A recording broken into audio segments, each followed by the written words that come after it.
आप सबको जय मसीह की बाइबल की कहानियाँ यूट्यूब चैनल पर आपका स्वागत है। अगर आपने अभी तक इस चैनल को सब्सक्राइब नहीं किया है तो सब्सक्राइब ज़रूर करें और बेल घंटी ज़रूर दबाइए, जिससे प्रभु यीशु मसीह का वचन आपको मिलता रहे। बाइबल हमें आत्मा में चलने के लाभ बताती है। यह हमें शराब, व्यभिचार, चोरी, गुस्सा, ईर्ष्या जैसी अन्य सांसारिक इच्छाओं से बाहर आने में मदद करती है। गलतियों की पुस्तक अध्याय 5 वचन 16 से 23 तक हम पढ़ते हैं। यहाँ पर पवित्र आत्मा द्वारा संचालन दिखाया गया है। आत्मा के अनुसार चलो तो तुम शरीर की लालसा किसी रीति से पूरी न करोगे, क्योंकि शरीर आत्मा के विरोध में और आत्मा शरीर के विरोध में लालसा करता है और ये एक दूसरे के विरोधी है। और यदि तुम आत्मा के चलाए चलते हो तो व्यवस्था के अधीन न रहे। शरीर के काम तो प्रकट है, अर्थात व्यभिचार, गंदे काम, लुचपन, मूर्ति पूजा, टोना, बैर, झगड़ा, ईर्ष्या, क्रोध, विरोध, फूट, विधर्म, डाह, मतवालापन, लीला क्रीड़ा और इनके जैसे और काम हैं। इनके विषय में मैं तुमसे पहले से कह देता हूँ, जैसा पहले कह भी चुका हूँ, ऐसे ऐसे काम करने वाले परमेश्वर के राज्य के वारिस न होंगे। पर आत्मा का फल प्रेम, आनंद, शांति, धीरज, कृपा, भलाई, विश्वास, नम्रता, संयम ये होता है। तो यहाँ पर हमें चेतावनी दी गई है कि किस तरह के लोग परमेश्वर के राज्य के वारिस न होंगे। बाइबल के अनुसार हम आत्मा है, जिसे हम स्पिरिट कहते हैं। हमारे पास प्राण हैं, जिसे हम सोल कहते हैं, और हम शरीर में रहते हैं, जिसे हम बॉडी कहते हैं। तो आज हम बॉडी, सोल और स्पिरिट के बारे में देखने वाले हैं। आपका शरीर आपका घर है। आप एक प्राण नहीं हो, आप एक आत्मा हो। आपके प्रत्येक भाग के अपने कार्य है जो ईश्वर ने दिए हैं। आपके शरीर में 5 इंद्रियां हैं: दृष्टि, ध्वनि, गंध, स्वाद और स्पर्श। जो कुछ भी इसे सक्रिय करता है वह आपके शरीर को सक्रिय करता है। आपके प्राण का कार्य है मन, भावना और इच्छा। आपकी भावनाएं, जैसे आप खुशी महसूस कर रहे हैं या आप घबराहट महसूस कर रहे हैं या आप उदासी महसूस करते हैं। कभी आपको अच्छा लगता है और कभी नहीं। तो ये सब सिर्फ एक भावना है। भावनाएं आपके शरीर को प्रभावित कर सकती है। हम इसके बारे में भी इस वीडियो में आगे देखेंगे। लेकिन इच्छा को भी देखो। इच्छा आपके प्राण में है। आप अपनी प्राण में निर्णय ले सकते हैं। तो यह थे प्राण के कार्य।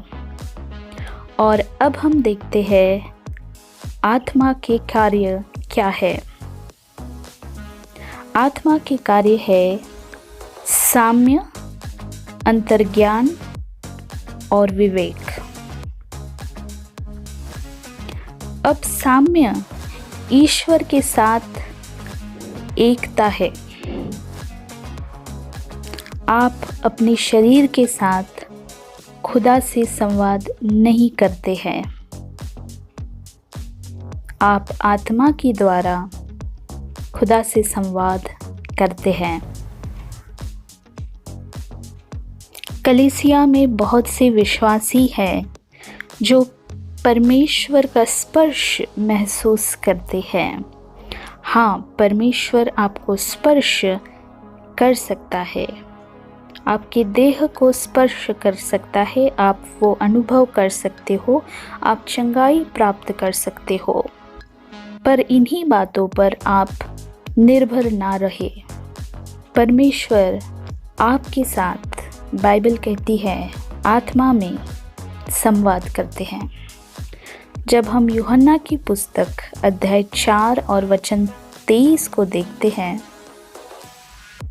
इसमें लिखा है, परंतु वह समय आता है, वरन अब भी है, जिसमें सच्चे भक्त पिता की आराधना आत्मा और सच्चाई से करेंगे, क्योंकि पिता अपने लिए ऐसे ही आराधकों को ढूंढता है। और यहीं पर आप परमेश्वर के साथ संवाद करते हैं, और यह सबसे अंतरंग मिलन है। कितना सुंदर ये वचन है। इसलिए प्रियो, हम आत्मा की क्षेत्र में विश्वास से चलते हैं। आप अपनी भावनाओं के साथ ईश्वर से संपर्क कर सकते हैं, पर ध्यान दें प्रियो, आपकी भावनाओं पे निर्भर ना रहे। आपकी भावनाएं कभी कम या कभी ज़्यादा हो सकती है।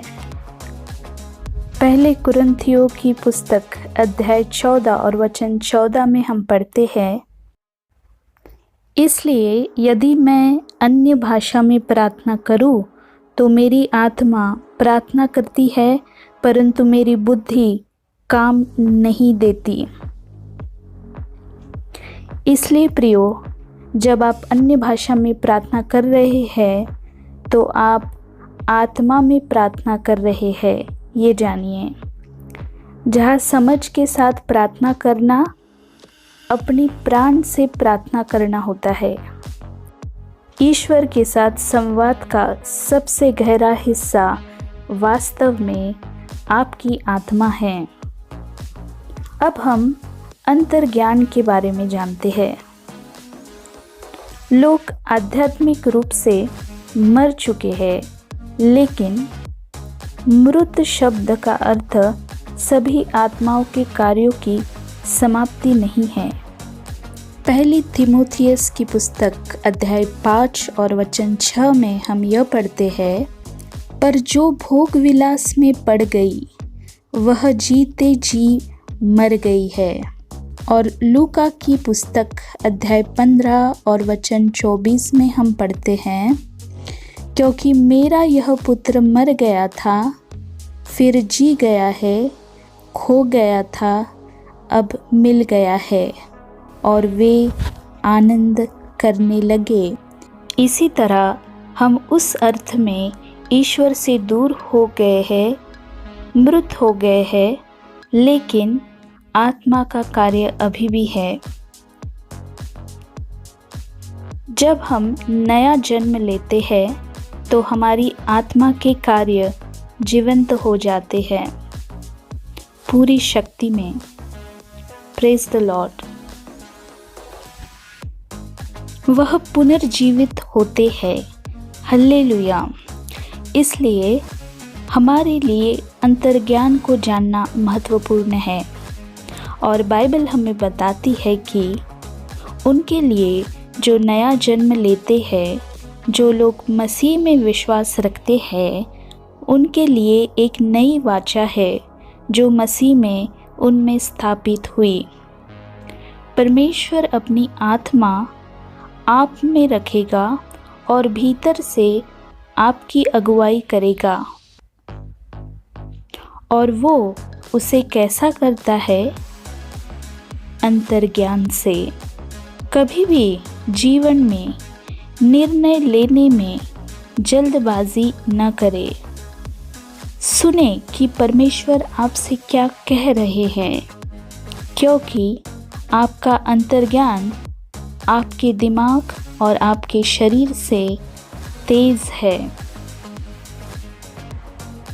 आपका अंतर्ज्ञान शाश्वत आत्मा ईश्वर आत्मा के संपर्क में है। आपके बच्चों के साथ आपके अंतर्ज्ञान से व्यवहार करें या किसी भी व्यक्ति के साथ आपके अंतर्ज्ञान से व्यवहार करें। सुनिए परमेश्वर आपसे क्या कहते हैं। जब आप कुछ भी करते हो, जैसे आप खाना खाते हो, आपका अंतर्ज्ञान आपसे क्या कहता है ये देखिए।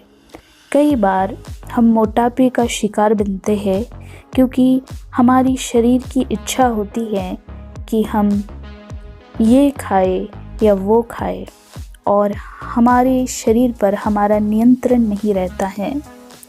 पर जब आप वो अंतर्ज्ञान से सुनने वाले बनेंगे तब आपका जीवन बैलेंस रहेगा। ग्रीक में विवेक चेतना के समान है। जब हम इब्रानियों की पुस्तक अध्याय 10 और वचन 1 पढ़ते हैं, उसमें लिखा है, क्योंकि व्यवस्था जिसमें आने वाली अच्छी वस्तुओं का प्रतिबिंब है पर उनका असली स्वरूप नहीं, इसलिए उन एक ही प्रकार के बलिदानों के द्वारा जो प्रतिवर्ष अचूक चढ़ाए जाते हैं, पास आने वालों को कदापि सिद्ध नहीं कर सकती। और वचन 4 में हम पढ़ते हैं, क्योंकि यह अनहोना है कि बैलों और बकरों का लहू पापों को दूर करे। और रिलेटेड बाइबल वर्स जो हम करते हैं, इसी प्रकार जब हम रोमियो की किताब अध्याय 8 और वचन 8 से 11 में पढ़ते हैं कि और जो शारीरिक दशा में है वे परमेश्वर को प्रसन्न नहीं कर सकते। हर बार आप अवसाद का अनुभव करते हैं। आप अपनी आत्मा में जब अवसाद का अनुभव करते हैं तब आप मृत्यु का अनुभव करते हैं। यही मौत की अभिव्यक्ति है जो अवसाद के रूप में प्रकट होती है। आपके शरीर में वह मृत्यु, रोग, निरंतर थकान के रूप में प्रकट हो सकती है। ये है कमज़ोरी और मौत के लक्षण। प्रियो, चिंता मत करो। भले ही हमारे पास एक अमृत शरीर हो, जब यीशु आएगा तो हमारे पास एक नया शरीर होगा। प्रभु की स्तुति करो। हम रोमियो की पत्री अध्याय 8 और वचन 8 से 11 में जब पढ़ते हैं, वह धार्मिकता कोई ऐसी चीज़ नहीं है जो आप करते हैं, यह वह है जो आप है। आप ही धार्मिकता है।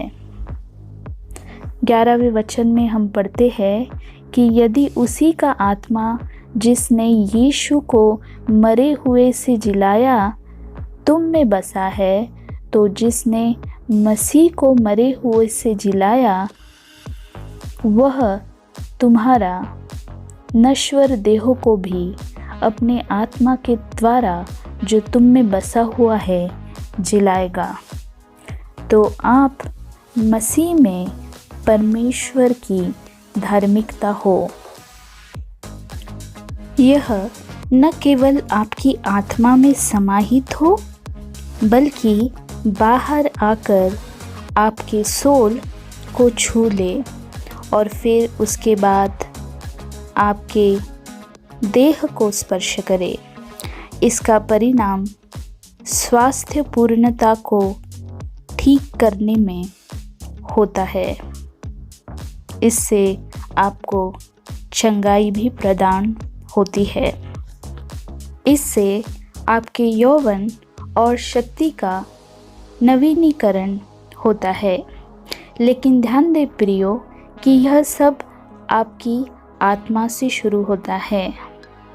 आपकी आत्मा फिर से जन्म लेती है। आपकी आत्मा धर्मी है और ईश्वर चाहते हैं कि आप सचेत रहे। इसलिए सचेत रहिए और जानिए कि आप मसीह में परमेश्वर की धार्मिकता है और तुम यह अंगीकार करके कि मसीह में मैं परमेश्वर की धार्मिकता हूँ, उस जगह पर आए जहाँ आप इसे अपनी भावनाओं में भी महसूस करें, क्योंकि आपकी भावना ही आपका प्राण है। अगर वह जीवन आपके अवसाद को छू सकता है तो यह आपके अवसाद का अंत है। वह जीवन आपके शरीर में आपकी बीमारी को छू सकता है। चाहे आप किसी भी भयंकर बीमारी से जूझ रहे हो, आपके शरीर को परमेश्वर ठीक करेगा।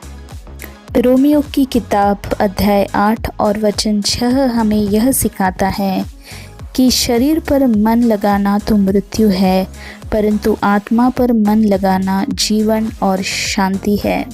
अगर आप आत्मा पर मन लगाओगे तो आपको परमेश्वर की शांति मिलेगी और उस शांति को आपके जीवन में जब आप पाओगे तब आपके मन में भी और आपके भावनाओं में भी आप उसे महसूस करोगे और आपको चंगाई भी प्रदान होगी।